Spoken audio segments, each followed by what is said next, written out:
Hello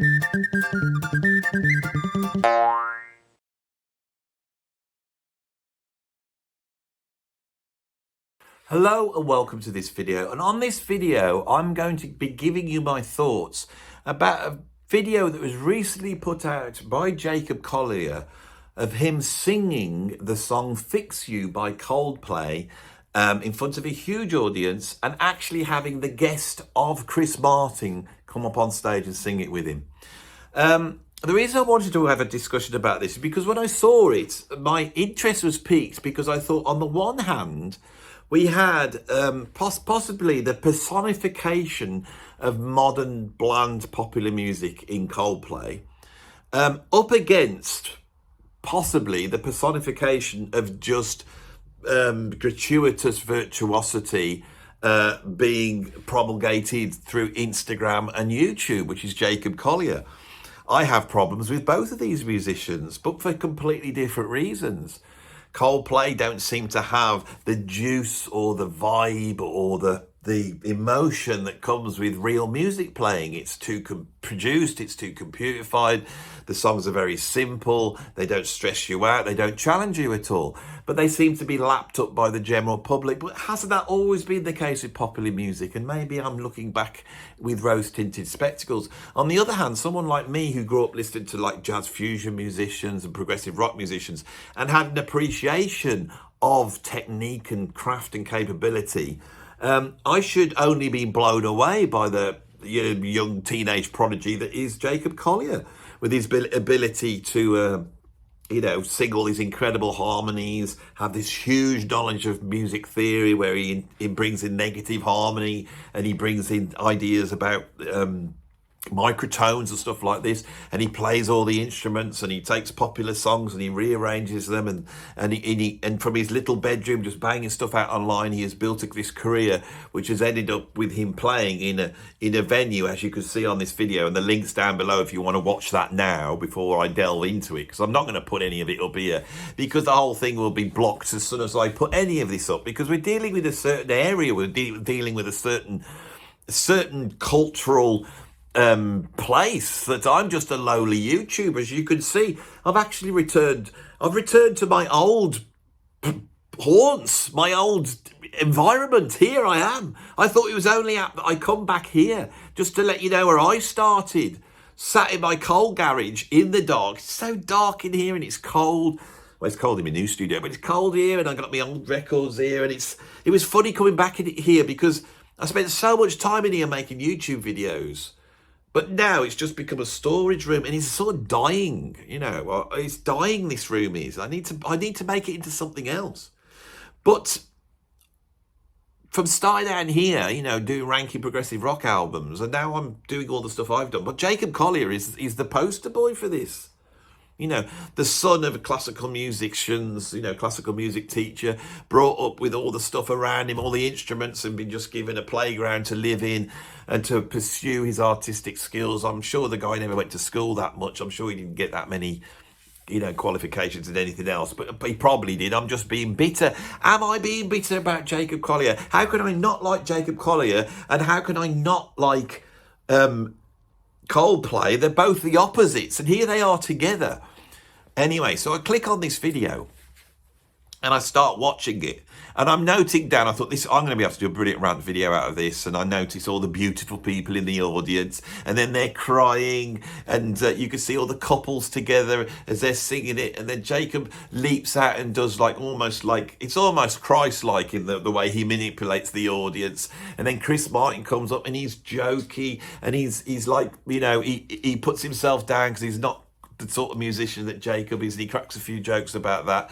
And then Jacob gets him to hold a note down, and then he goes up and he tells the audience to sing, and this great communal thing comes in, and everybody's singing and they're crying, and Jacob's up there leaping around all multicoloured. Chris Martin's in the back, he wrote the song, everyone feels the song, they're all feeling it.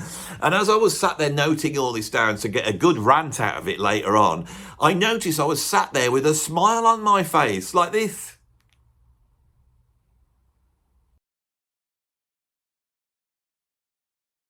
Hello there.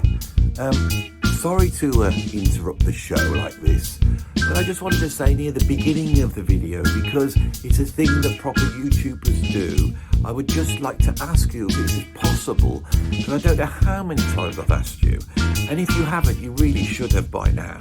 So if you haven't, could you please subscribe to the video?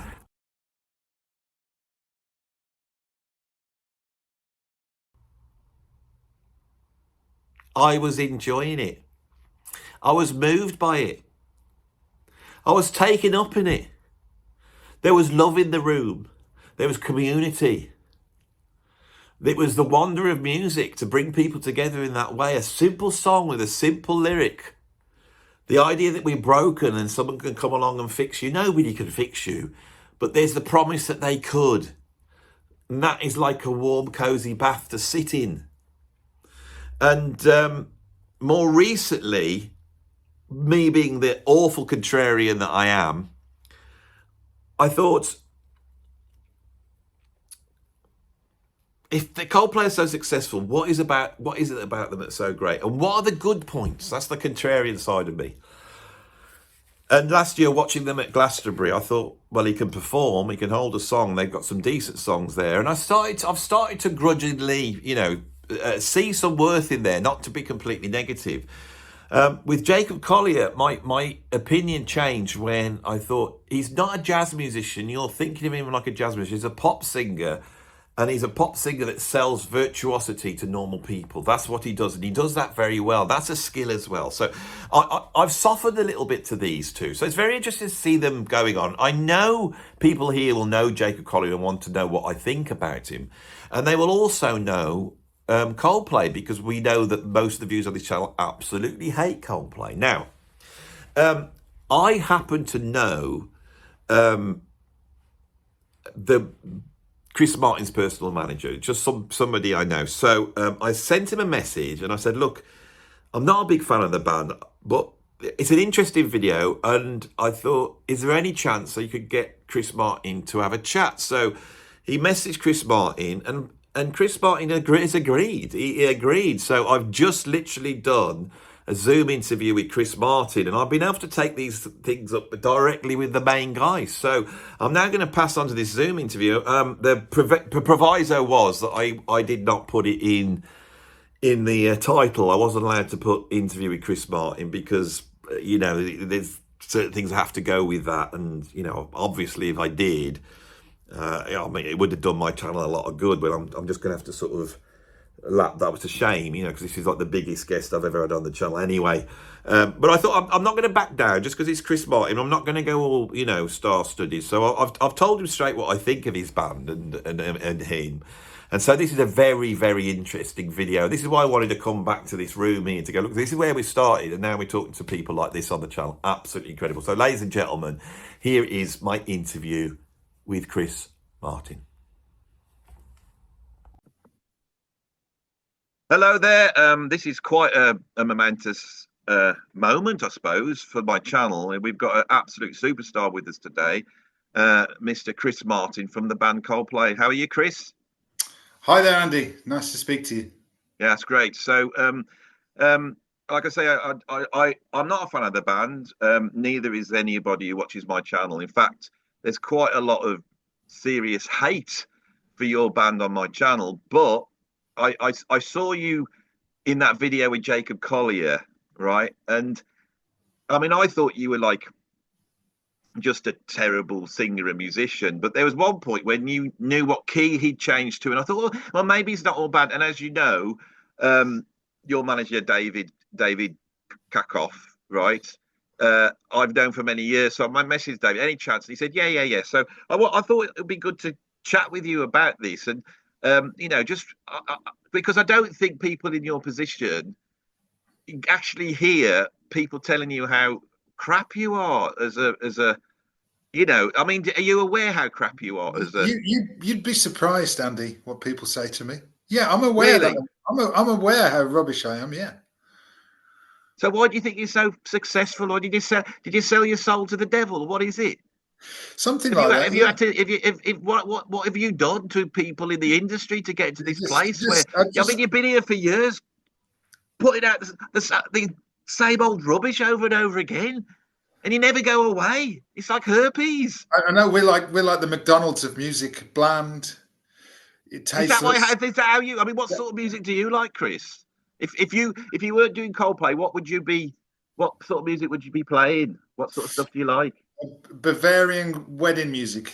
Bavarian wedding music. So you're Yeah. not far off that, really, is it? No. The wedding music bit. Okay, so I'm not going to carry this conceit on anymore, right? I'm sure anybody of you who's got a brain realise that this is not Chris Martin and that we are winding you up.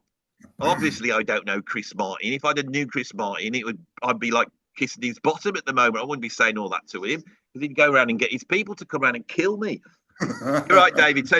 So many years ago, we're talking 30 years ago, David was my student, although I can't remember actually teaching him anything.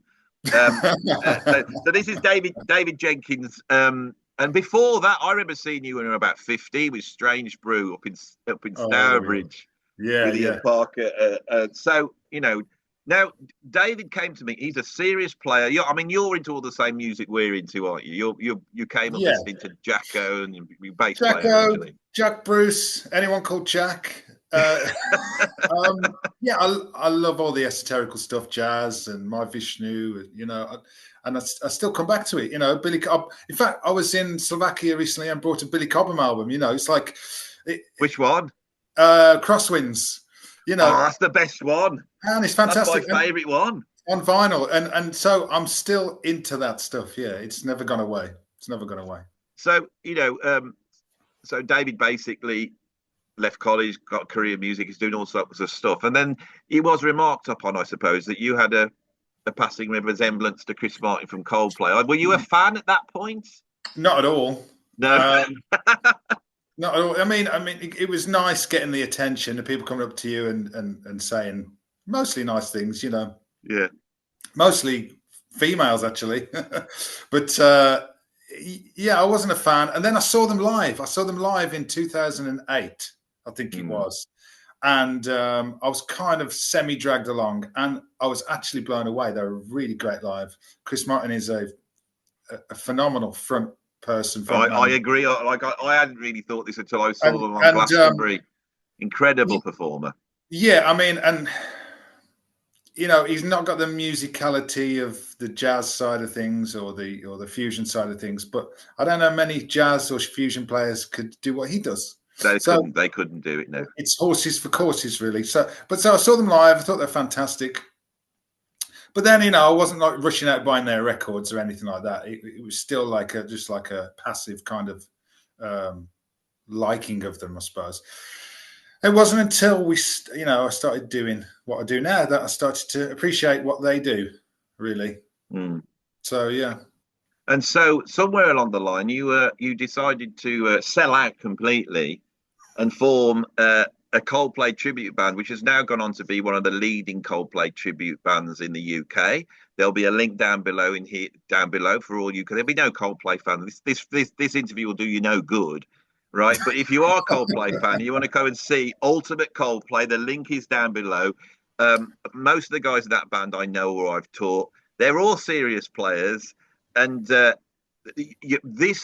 want to deal with Coldplay on this video and get an opinion of someone who on the one side likes all the music we love but has a real knowledge, because you're out singing the stuff every night and seeing the reaction that gets. But also I was looking around for something I could sort of do one of my rants about, you know, something I could pour some hate. And I saw this video of Jacob Collier playing in front of me, looks like about 20,000 people. And they're all beautiful, you know, and they're all together and it's all lovely. And these Things Fix You by Coldplay. And I'm watching it and I want to hate it. And I was hating it until Chris Martin walked out. And then when Chris Martin walked out and the magnetism of him and how relaxed he was, and he cracked jokes and he was self-deprecating. And then when he sung, I was like, oh, thank God for that. Because although Jacob Collier is a better singer, he hasn't got the voice of Chris Martin. Jacob Collier, I can't stick his voice. It's like you know. So it reminds me of that kind of school kind of choir boy. who would sing in assembly and then get Yeah. bullied afterwards, even by the teachers. it's like I listened to that section and it was like, oh my God, that's like, it's like fingernails down a chalkboard type of voice. Yeah. There's a thing, like Bob Dylan is a great singer with a bad voice. Yeah. Elvis Costello is a great singer with a bad voice. They have a character, they have an edge to them. Jacob Collier is the opposite of that. He's got all the technique, but it's just a horrible sound. Yeah. So what I want to deal with is I've got Jacob Collier is an incredible musician. I'm not putting him down in that respect, but I have a reaction to him, and I want to explore why I have such a negative reaction. And yet Chris Martin, who's not a virtuoso, but I think working the industry long enough, I can recognize when there's someone truly great, and they're few and far between. His voice is instantly recognizable. So it's Chris Martin. And he's able to sing the song and sell the song. It feels like he means the words.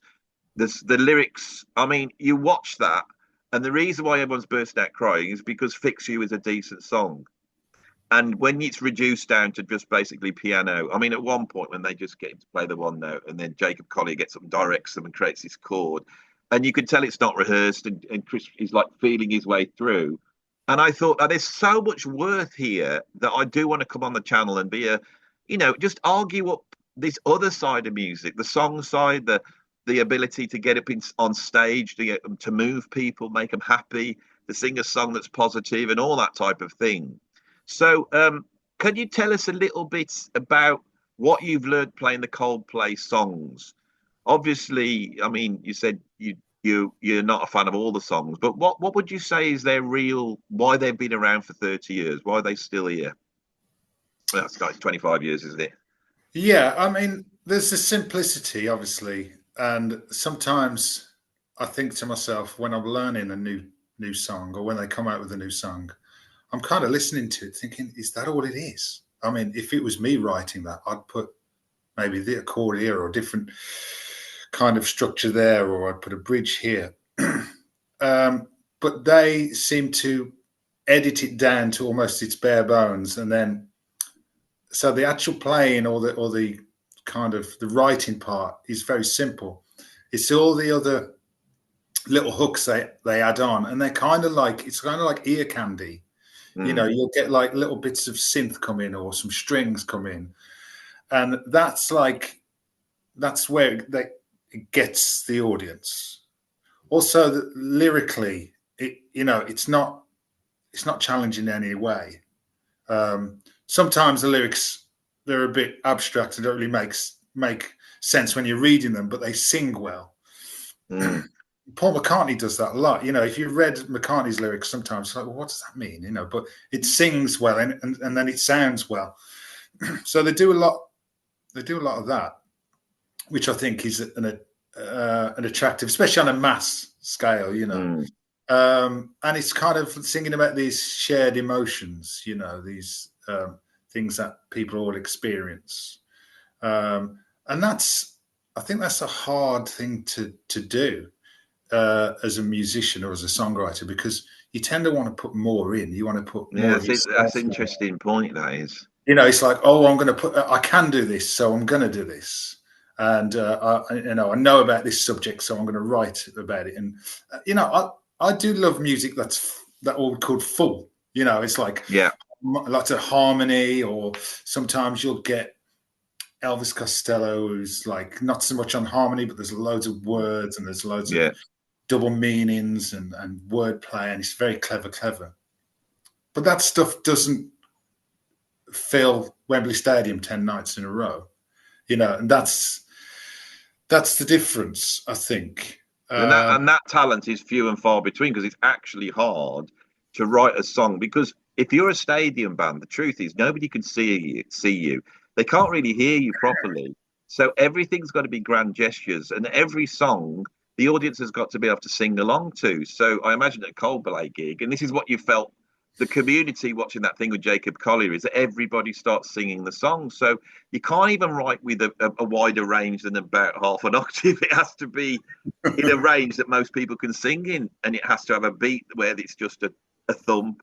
And the chord changes. There's no point in playing like, D sus sharp 13s if you're in a stadium. No one's going to hear that. No. What could you tell us about the actual the band dynamics and what they're like as players? What have you got from that? Because recently I did a deep dive into U2, and I've got to be honest, when I heard the early U2 albums and you just heard that band and what they sounded like together, I was like, oh wow, that's incredible. Bass, guitar, drums, that's all it is. And yet it sounds amazing. It sounds like U2. Do Coldplay have that aspect to them as a band? Do you think or is it all production? I think there's less character in the rhythm section than maybe U2, or certainly bands like Queen, or I'm talking big bands. Queen, they're stadium fillers. The stadium fillers. I mean, those bands, those musicians, each musician had a character. Maybe the general audience wouldn't hear that, but musicians would pick up on it. I think with Coldplay, and Coldplay lovers will probably attack me for this. None of those are watching. No, they're not going to be here. So, but if they are, I'm sorry. But someone like Guy Berryman, the bassist in Coldplay, he, according to his Instagram page, he loves Herbie Hancock. He loves Freddie Hubbard. He's into real cool stuff. It doesn't show in his playing. It doesn't show in his contribution to Coldplay. And maybe it's kind of those influences are put away by the rest of the band. I don't know, but I feel like it could be anyone on the bass on those Coldplay songs. Whereas Queen, it couldn't be anyone but John Deacon. No, yeah. And so there's less character, but then there's less character in modern music anyway, I think. And I think that's really interesting. The personality in Coldplay is Chris Martin and the guitarist Johnny Buckland. Now, the drummer Will Champion, he's a decent musician. He can play piano. He can do some guitar. He does some, he's got a really nice voice, harmony voice especially. So his harmonies have become a part of Coldplay's sound as well, particularly his voice. They're not particularly difficult or clever, but it's just a sound that's nice. And when you start to listen to it and get into it, you can really hear it. So musically, there is a dynamic, but the dynamic, I think, maybe in the creative process. It's not really. I kind of feel that the last 10 years, particularly the rhythm section, probably just turn up for the photos. I don't know, because it could be anyone on the bass. The drums are very synth-led and sounding, even if they're probably actually played, which is there. They are. There'd be no point in playing them. No, but no point. They're just programmed. So certainly on record, there's less personality. Live, a little bit more, but it's still kind of Chris Martin kind of show, really. And like I say, how do they augment it live? Have they got other players on stage with them? Or? Well, it's funny because they use backing tracks, which we use, and you can't do it without those backing tracks. It's so much of the sound is relying. It's like a fifth member. All that production, that John Hopkins production, which is high level production, but it really adds to their sound. People in the audience, Coldplay audience, don't care. They don't care who's playing it or what they're playing or what they're not playing. They just want to hear those songs. They want to see Chris Martin perform and do what he does, and they just want to hear those songs as they know them. I think I've worked out the difference, because I've always put them in the same bracket as U2. U2 were this big band that came out sort of from the indie scene, the soft end of the indie scene, and then end up with this huge stadium band. But U2 are a band. U2, if they just got up and played in front of you, they would blow you away. Coldplay aren't really a band. They're more. They may have been earlier on, but what they've become is a production team, is it?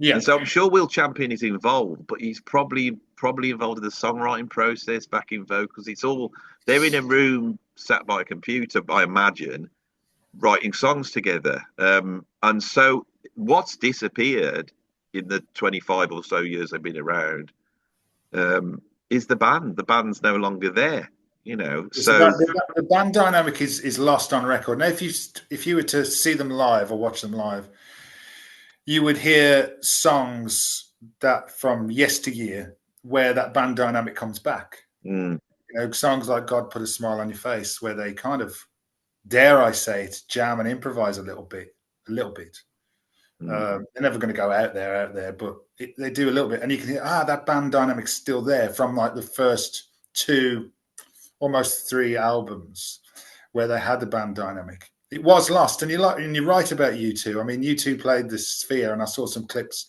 and it was real bare bones stuff. They sounded like 4 guys playing, and it sounded great. They do. Coldplay, like you say, don't really do that, and they can't really do it anymore either. And not because they can't physically play it, because their songs are so reliant on production that the audience would be like, well, what's this?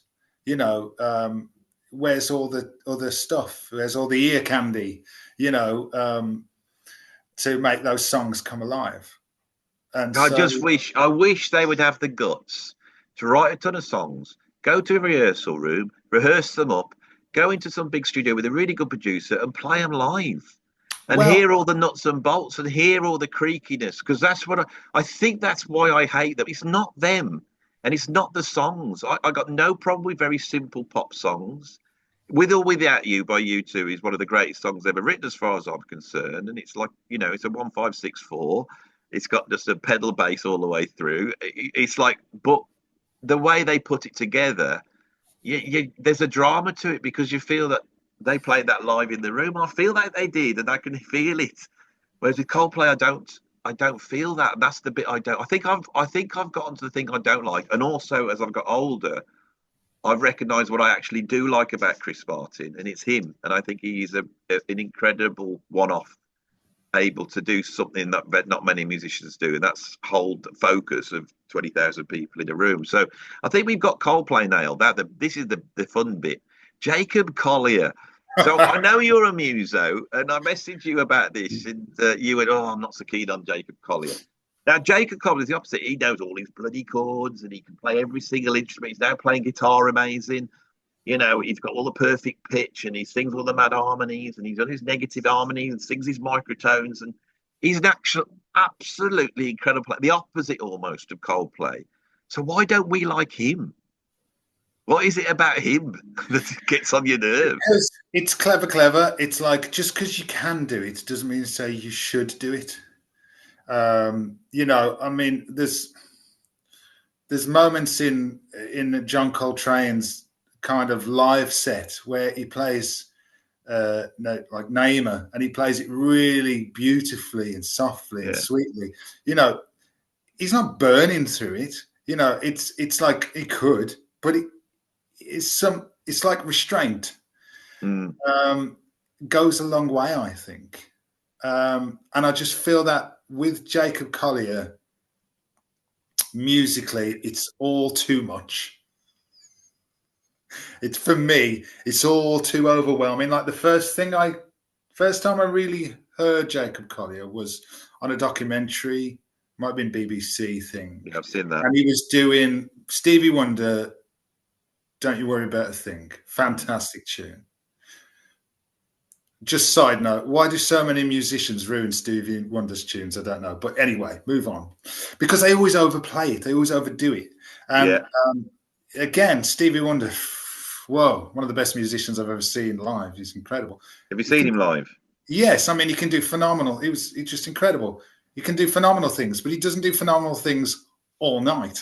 You know, and I feel with Jacob Collier, it's like an onslaught on the senses. It's like, take a breath. I think this is a big problem of the internet. The internet has created a sort of Spotify streaming thing where people listen on their phones. So Coldplay production's fine. Nobody wants to hear the intricacies of the band and the squeak of the, bass drum pedal spring. Nobody cares about that. But on the other side, it's a really good channel for musicians to show off to other musicians. And Jacob Collier has come from that. Now, if you take something like Stevie Wonder, there's a video on YouTube where he's up in some bar somewhere with Stanley Clarke, and they've started playing Giant Steps. And Stevie sits there and plays solos on the piano through Giant Steps because he can. And like you say, even though he can play like that, he never does. And the reason is because he's had to go through the gatekeeping of the record label. And they wanted hit records, like Coldplay. They wanted hit records. So Steve, you've got a hit record, and well, no, but I can play through Giant Steps. Doesn't make any difference. And I think the labels kept these musos in check, and there was a balance there. And I think now you've got one or the other. And I'm very uncomfortable with this sort of showing off on the internet thing. But with Jacob Collier, you get the feeling you feel like he's annoying little brother that is really talented, and it's like I feel like, oh, I can't calm down, mate. Calm down. Yeah, it's also a bit of, and I know it's in every kind of successful artist, but there's a bit of cult of personality there. It's kind of like, it's complicated music for people who don't like complicated music, if that makes sense. It's a bit like The Jam were a punk band for people who don't like punk. And Rick Buckler died, didn't he? I mean, I loved The Jam, and I thought he was a great drummer for that kind of music. He's great.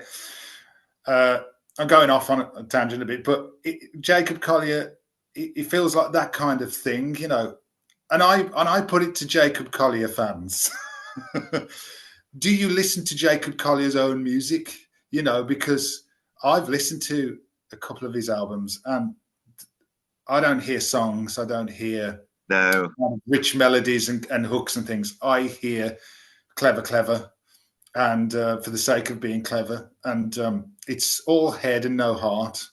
Yeah. What the problem I have with him is, I think he is a pop star masquerading as a monster musician. So for normal people who don't really know about music, he is impressive to them. So he puts out that don't worry about a thing, and because he's got his own face and he's got different hats on every one, and people go, oh my god, look at all the backing vocals he's done, not realizing that ELO and the Beach Boys and Yes all did this as well, but you just have it on the record. Nobody notices it, but his actual songwriting, I don't think he really understands songwriting. But worse than this, it's his actual voice.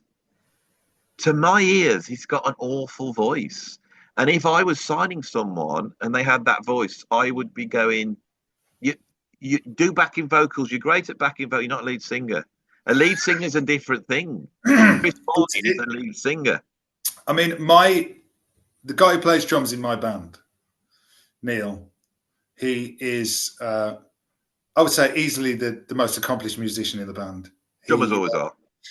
Fantastic. Yeah, he's fantastic. He plays piano at a very high level. He's taught, choirs and things like that, and led choirs and all kinds of stuff. And he does harmonies for the band. Now, he's technically a better singer than I. He's fantastic. He's got such a great range. He'll love this, me raving about him. He is a wonderful musician, but he's not a lead singer by his own admission. Being a lead singer is about carrying the emotion of a song, believing in the words that you're delivering, so that the audience or whoever's listening is convinced by what you're singing and saying. Going back to someone like Dylan, a master at doing that. Absolute master, which is why he's so successful, and most musos can't figure it out. Well, there it is. It's because he's conveying emotion to his voice. He's not trying to be clever. He's not trying to be dexterous with his voice things. It's about carrying the emotion, and that's what a great lead singer can do, is supposed to do. John Lennon, none better than that in my mind, really deliver a song. But someone like Jacob Collier has got all the technique and none of the emotion. That's how I hear it. There's a video where he on the internet where he teaches people at all different levels, He starts off with a beginner and he teaches them something quite simple, and he goes up to the levels. And then the last one, he gives a lesson to Herbie Hancock. And Herbie Hancock takes it because I'm really surprised. They love him so much. Herbie loves him. I think the greatest thing that Jacob Collier did for music was talk about certain harmonies that many musicians didn't know about, and put those into the mainstream. So I think even people like Herbie Hancock would go, "Whoa, what's this?" You know, Quincy Jones. Whoa, what's he doing here? This is amazing that a kid's doing this sort of stuff. But if you watch that and read between the lines, you can see Herbie going, "Yeah, Jacob, there's something more than just the notes. And when you play some mad harmony, it's not just about knowing why those notes are there, or it's actually that harmony comes from something inside you." He sort of says this to Jacob Collier, and so it's interesting to me that the internet has split music into these two complete halves of just normal music for normal people that doesn't seem to have any actual musical attributes for us to get into. You know, it's not complexity. I literally, my favorite bands, as I get older, I could quite happily just listen to AC/DC for the rest of the time. I absolutely love AC/DC. I love them. Me too. I don't know why, but I love them. And Black Sabbath now are becoming, as I get older, I'm just thinking, well, Black Sabbath's the best band ever.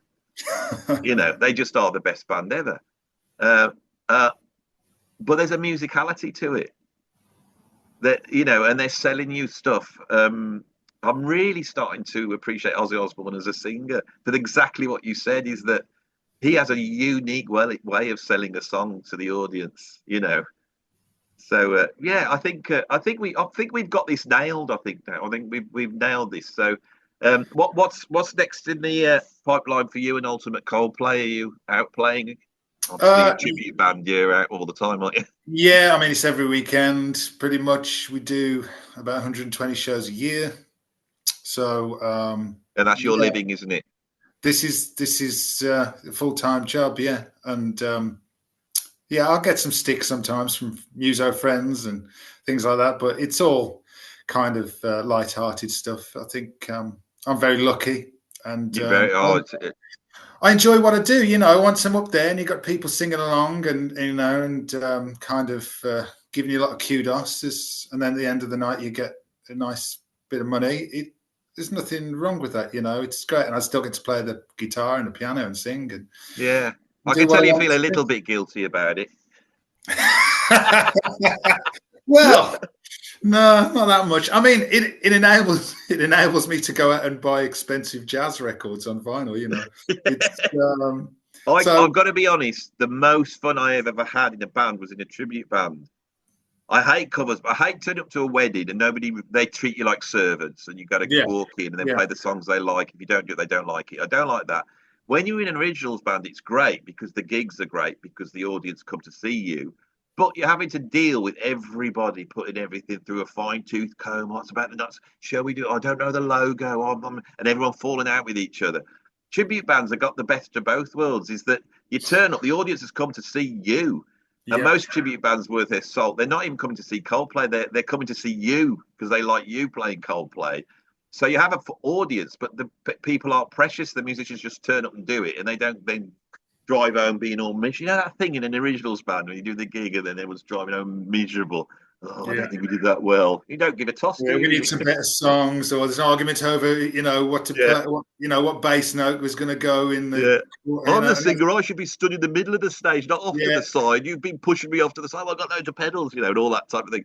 So I'm a big fan of tribute bands. I think they're bloody brilliant. So I hope you pick up a few fans off this video, and yeah, and it's been lovely to have you. I mean, we never get to chat, do we? Really, Dave? I've got to try and keep in contact with all of these people. It's been a few years, yeah. It's been a few years, yeah. Are you doing anything else other than the Coldplay thing, or are you just now so old that you just do whatever pays the money? I'm so old and creaky. I mean, no, I do kind of write little bits still at home, but no one's ever going to hear them. Hopefully, it's just for my own pleasure, you know. I've thought about buying a bass and getting back into doing some bass playing, but because I just don't do any of it. I sold all my gear and really, yeah. I mean, I don't know. I just fell out of love with it, and so I thought if I get rid of everything, then hopefully one day I'll fall in love with it and buy another bass. So That's interesting. And then by the same token, you must assume you've had to play piano because you weren't a pianist when I knew you very no, 30 odd years ago. So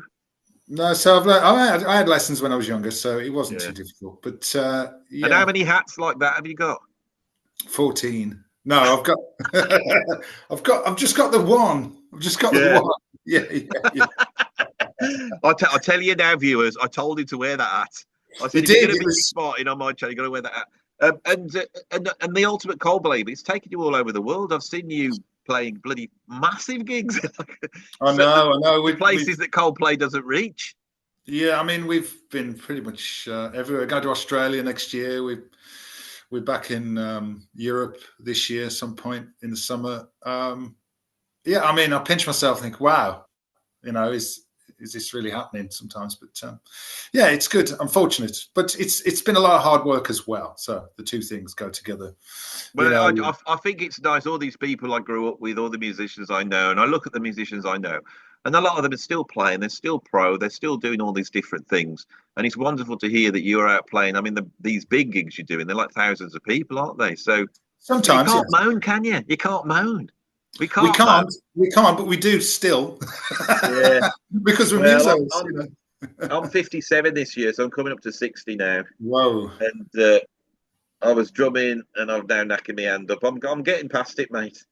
That's it. You'll be I've retired. got repetitive strain injury there. Well, Bill Bruford's come back, so there's Can't chance. Believe it. I wonder if he'll come on my channel. He was in Wolverhampton the other week, wasn't he? Was he? He was, yeah. And he's just in it's like a little jazz trio that's just going around, isn't it? Yeah, a little trio or something. Yeah, I saw that. And I'll bet you, because he's playing jazz, I bet you no one's going to the gigs, even though it's Bill Bruford. There's like 20 people there. 20 people there, yeah. Then only Yes fans grumpy because they're not part of the sunrise. Yeah, when's he going to do Close to the Edge? Yeah. They've been lovely talking to you. I think we're done. Thanks you for your insight into that, and we will say goodbye. I'm just going to get my finger on the stoppy bit. See you all. Bye. Wave to the bye. See you guys. Bye.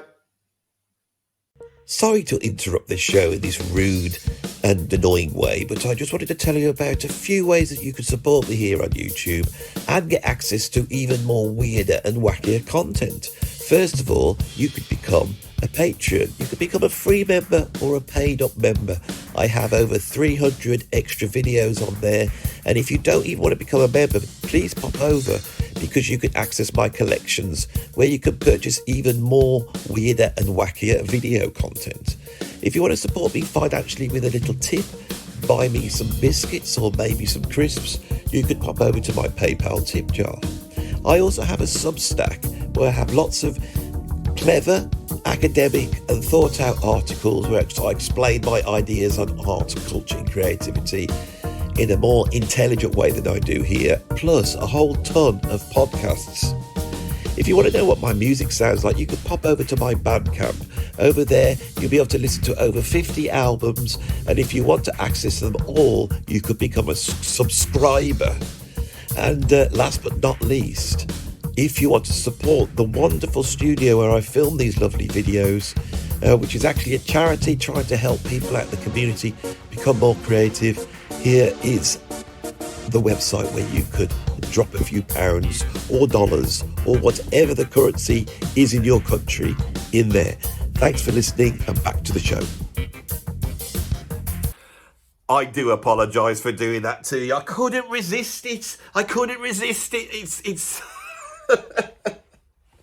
I thought, shall I do it? Shall I pretend that I've spoken to Chris Martin? I thought, anyone who's got a brain, as soon as they see what's going on, they're going to know it's a ruse. So I felt morally that no one's going to believe that. If you did believe it, let me know. But don't put it in the comments. What you lot should do is you should go, oh my God, I can't believe Andy interviewed Chris Martin. Because then people go, what, is he interviewed Chris Martin? Right? Why? I don't know. It's because I'm a trickster and a troublemaker. Anyway, big thanks to Dave for doing that for me. A good egg, as we say here in the UK. And thanks for watching the video. And obviously, if you like this video, like and subscribe. Put what you think about Coldplay. Put what you think about Jacob Collier, because that's more important. And if you want to support me, I've got PayPal, tip jar links down below. You can become a patron. The links are all down below. Thanks for watching the video. I'll see you on the next one. Bye bye.